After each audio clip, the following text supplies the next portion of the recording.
Selamat pagi saudara-saudara. Hari ini saya akan share mengenai penguatan yang diberikan Yesus kepada murid-muridnya sebelum Yesus meninggalkan murid-muridnya. Ada 3 topik yang ditanyakan oleh murid-muridnya yang buat kita sebagai orang Kristen saat ini bisa menguatkan iman kekristenan kita. Jadi dalam sepanjang perjalanan hidup kita, seringkali kita menanyakan 3 hal utama ini.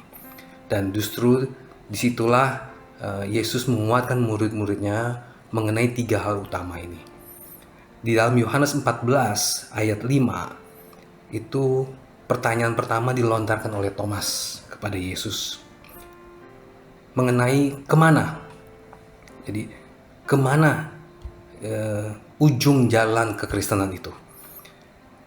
Yohanes 14 ayat 5, kata Thomas kepadanya, "Tuhan, kami tidak tahu kemana engkau pergi, jadi bagaimana kami tahu jalan ke situ?" Jadi Thomas menanyakan kemana.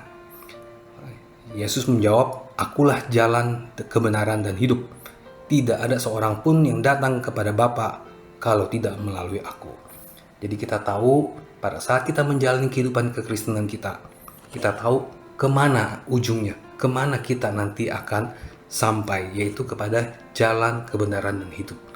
Itulah yang dijanjikan Yesus, itulah yang akan menguatkan kehidupan kekristenan kita, bahwa kita tahu kemana kita akan berakhir, kemana kita akan sampai ke tujuan.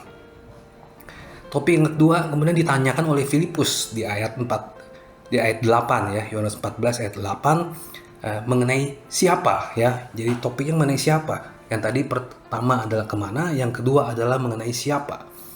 Yohanes 14 ayat 8, kata Filipus kepadanya, "Tuhan, tunjukkanlah Bapa itu kepada kami, itu sudah cukup bagi kami." Jadi Filipus menanyakan siapa Bapa itu. Kemudian Yesus pada ayat 9 menjawab, kata Yesus kepadanya, "Telah sekian lama aku bersama-sama kamu, Filipus, namun engkau tidak mengenal aku.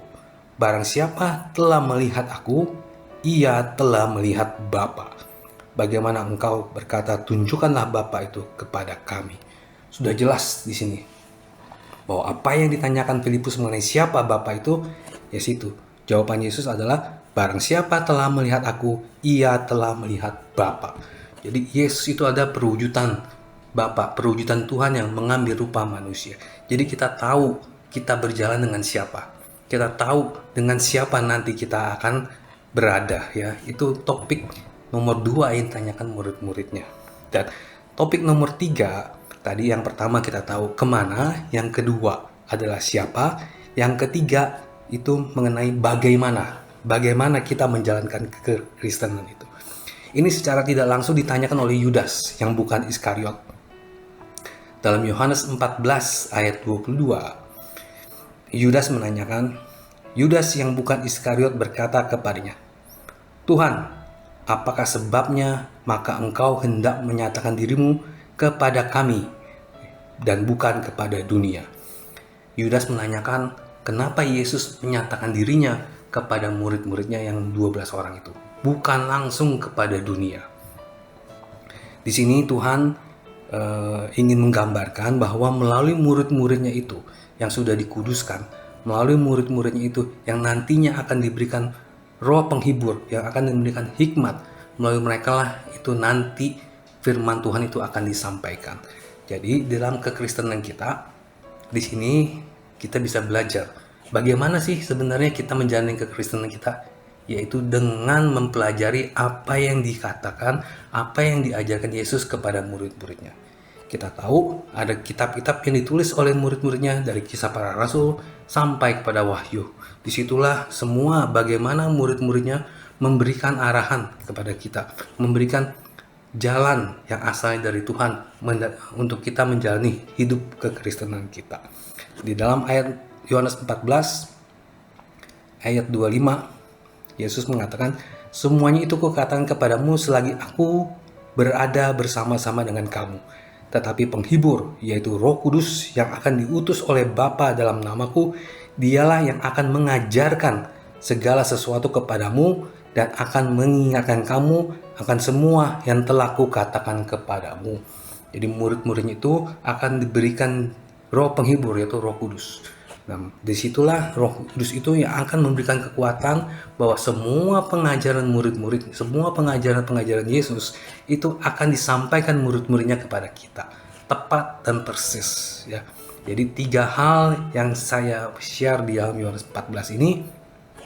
Yang pertama adalah mengenai kemana, tadi sudah ditanyakan oleh Thomas pada ayat kelima.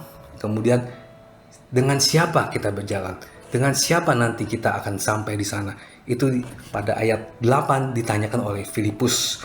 Dan yang terakhir, bagaimana sih kita nanti akan berjalan mengarungi kehidupan kita, itu ditanyakan oleh Yudas yang bukan Iskariot, yaitu dengan mempelajari semua apa yang diajarkan murid-muridnya. Jadi dari kitab Kisah Para Rasul sampai kitab Para Wahyu itu diberikan sebenarnya buat kita untuk menjalani kehidupan kita saat ini, sehingga kita bisa sampai ke tempat tujuan kita bisa bertemu dengan siapa Tuhan kita, yaitu Yesus Kristus. Sekian sharing saya hari ini, semoga memberkati. Salam, sampai jumpa.